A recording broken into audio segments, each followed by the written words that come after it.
ओम शांति। सभी भाई बहनों को आज प्यारे बाबा के मधुर महावाक्य हैं 11/7/24 प्रातः मुरली। ओम शांति। बाप दादा मधुबन। बाबा बोले, मीठे बच्चे, सुन्न अवस्था अर्थात अशरीरी बनने का अभी समय है।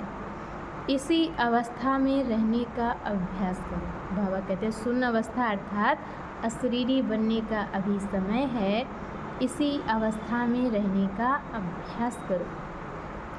प्रश्न है, सबसे ऊंची मंजिल कौन सी है, उसकी प्राप्ति कैसे होगी? सबसे ऊंची मंजिल कौन सी है और उसकी प्राप्ति कैसे होगी? उत्तर में बाबा ने बताया है, संपूर्ण सिविलाइज्ड बनना। संपूर्ण सिविलाइज्ड बनना यही ऊंच मंजिल है। कर्मेंद्रियों में जरा भी चलाए मानी ना आए। बाबा कहते कि कर्मेंद्रियों में जरा भी चलाए मानी ना आए, तब संपूर्ण सिविलाइज्ड बने। जब ऐसी अवस्था हो तब विश्व की बादशाही मिल सकती है। बाबा कहते जब ऐसी अवस्था हो तब विश्व की बादशाही मिल सकती है। गायन भी है, चढ़े तो चाके वैकुंठ रस और गिरे तो चकनाचूर, अर्थात राजाओं का राजा बने, नहीं तो प्रजा। अब जांच करो कि मेरी वृत्ति कैसी है। बाबा कहते कि अब जांच करो कि मेरी वृत्ति कैसी है, कोई भी भूल तो नहीं होती है। ओम शांति। आत्म अभिमानी हो बैठना है। बाप बच्चों को समझाते हैं कि अपने को आत्मा समझो। अब बाबा ऑलराउंडर से पूछते हैं, सतयुग में आत्म अभिमानी होते हैं या देह अभिमानी? कि सतयुग में बाबा कहते आत्म अभिमानी होते हैं या देह अभिमानी? वहाँ तो ऑटोमेटिकली आत्म अभिमानी रहते हैं, घड़ी घड़ी याद करने की दरकार नहीं रहती। बाबा कहते कि वहाँ तो ऑटोमेटिकली अर्थात सतयुग में स्वतः ही सब आत्माभिमानी रहते हैं, घड़ी घड़ी याद करने की दरकार नहीं रहती। हाँ, वहाँ ये समझते हैं कि अब ये शरीर बड़ा हुआ, अब इसको छोड़ करके दूसरा नया लेना है। जैसे सर्प का मिसाल है, वैसे आत्मा भी ये पुराना शरीर छोड़ नया लेती है। भगवान मिसाल दे समझाते हैं, तुम्हें सभी मनुष्यों को ज्ञान की भूभू कर आप समान ज्ञानवान बनाना। बाबा कहते कि भगवान मिसाल दे समझाते हैं कि तुम्हें सभी मनुष्यों को ज्ञान की भूभू कर आप समान ज्ञानवान बनाना है, जिससे परिस्तानी निर्विकारी देवता बन जाए। जिससे परिस्तानी निर्विकारी देवता बन जाएं।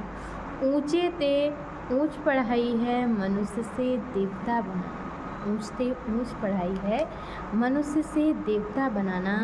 गायन भी है ना, मनुष्य को देवता किया। किसने किया? देवताओं ने नहीं किया, भगवान ही मनुष्यों को देवता बनाते हैं। मनुष्य इन बातों को जानते नहीं। तुमसे सब जगह पूछते हैं आपकी एम ऑब्जेक्ट क्या है, तो क्यों नहीं एम ऑब्जेक्ट की लिखत का छोटा पर्चा छुपा हुआ? बाबा कहते कि जब आप तुमसे सब जगह पूछते हैं कि तुम्हारी एम ऑब्जेक्ट क्या है, तो क्यों नहीं एम ऑब्जेक्ट का लिखत छोटा पर्चा छपा हुआ हो। जो कोई भी पूछे तो उनको पर्चा दे दो, तो समझ जाएं बाबा ने बहुत अच्छी रीति समझाया है। बाबा ने तो बहुत अच्छी रीति समझाया है। उस समय ये कलयुगी पतित दुनिया है, जिसमें महान अपरम अपार दुख है। बाबा कहते कि इस समय ये कलयुगी पतित दुनिया है, जिसमें महान अपरम अपार दुख है। अब हम मनुष्यों को सतयुगी पावन महान सुखधाम में ले जाने की सर्विस कर रहे हैं, वह रास्ता बताते हैं। ऐसे नहीं हम अद्वैत नॉलेज देते हैं, वे लोग शास्त्रों की नॉलेज को अद्वैत नॉलेज समझते हैं। बाबा कहते हैं वे लोग शास्त्रों की नॉलेज को अद्वैत नॉलेज समझते हैं, वास्तव में वह कोई अद्वैत नॉलेज है नहीं। अद्वैत नॉलेज लिखना भी रॉन्ग है। अद्वैत नॉलेज लिखना भी बाबा कहते हैं रॉन्ग है। मनुष्यों को क्लियर कर बताना है, ऐसी लिखत छपी हुई हो जो छठ समझ जाए कि इन्हों का उद्देश्य क्या है। बाबा कहते कि ऐसी लिखत छपी हुई हो जो झट समझ जाएं कि इनका उद्देश्य क्या है। कलयुगी पतित भ्रष्टाचारी मनुष्यों को हम अपार दुखों से निकालें। सतयुगी पवित्र श्रेष्ठाचारी अपार सुखों की दुनिया में ले जाते हैं। बाबा ये ऐसे निबंध बच्चों को देते हैं। बाबा ऐसे निबंध बच्चों को देते हैं, ऐसे क्लियर कर लिखना है। सब जगह तुम्हारी ऐसी लिखत रखी हुई। बाबा कहते सब जगह तुम्हारी ऐसी लिखत रखी हो, झट वह निकाल कर दे देनी चाहिए तो समझे हम तो दुखधाम में हैं, गंदे में पड़े हैं। मनुष्य कोई समझते थोड़े ही हैं कि हम कलयुगी पतित दुखधाम के मनुष्य हैं, कि मनुष्य कोई ये बात समझते थोड़ी ही हैं कि हम कलयुगी पतित दुखधाम के मनुष्य हैं। अच्छा, मीठे मीठे सिकेलधे बच्चों प्रति माता पिता बाप दादा का याद प्यार और गुड मॉर्निंग। रूहानी बाप की रूहानी बच्चों को नमस्ते। हम रूहानी बच्चों की तरफ से रूहानी माता पिता बाप दादा को याद प्यार नमस्ते, ओम शांति, गुड मॉर्निंग। शुक्रिया बाबा, शुक्रिया।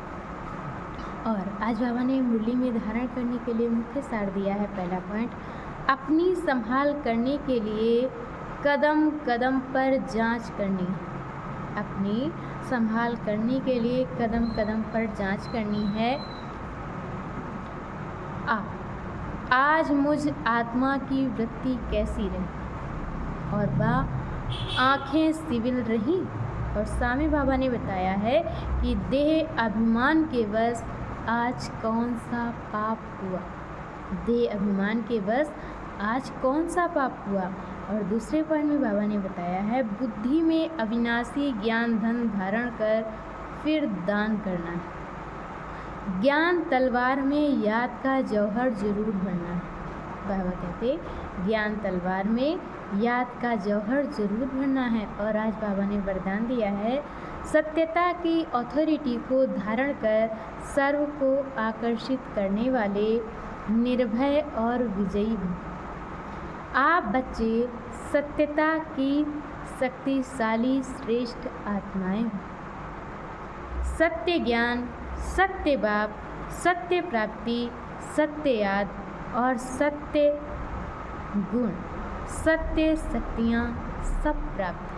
बाबा कहते सत्य ज्ञान, सत्य बाप, सत्य प्राप्ति, सत्य याद और सत्य गुण, सत्य शक्तियाँ सब प्राप्त हैं। इतनी बड़ी अथॉरिटी को नशा रहे तो ये सत्यता की अथॉरिटी हर आत्मा को आकर्षित करती रहेगी। झूठ खंड में भी ऐसी सत्यता की शक्ति वाले विजयी बनते हैं। बाबा कहते झूठ खंड में भी ऐसी सत्यता की शक्ति वाले विजयी बनते हैं। सत्यता की प्राप्ति खुशी और निर्भयता है। सत्य बोलने वाला निर्भय होगा, उनको कभी भी भय हो नहीं सकता। और आज की मुरली के स्लोगन में बाबा ने बताया है, वायुमंडल को परिवर्तन करने का साधन है पॉजिटिव संकल्प और शक्तिशाली वृत्ति। वायुमंडल को परिवर्तन करने का साधन है पॉजिटिव संकल्प और शक्तिशाली वृत्ति। अच्छा, ओम शांति।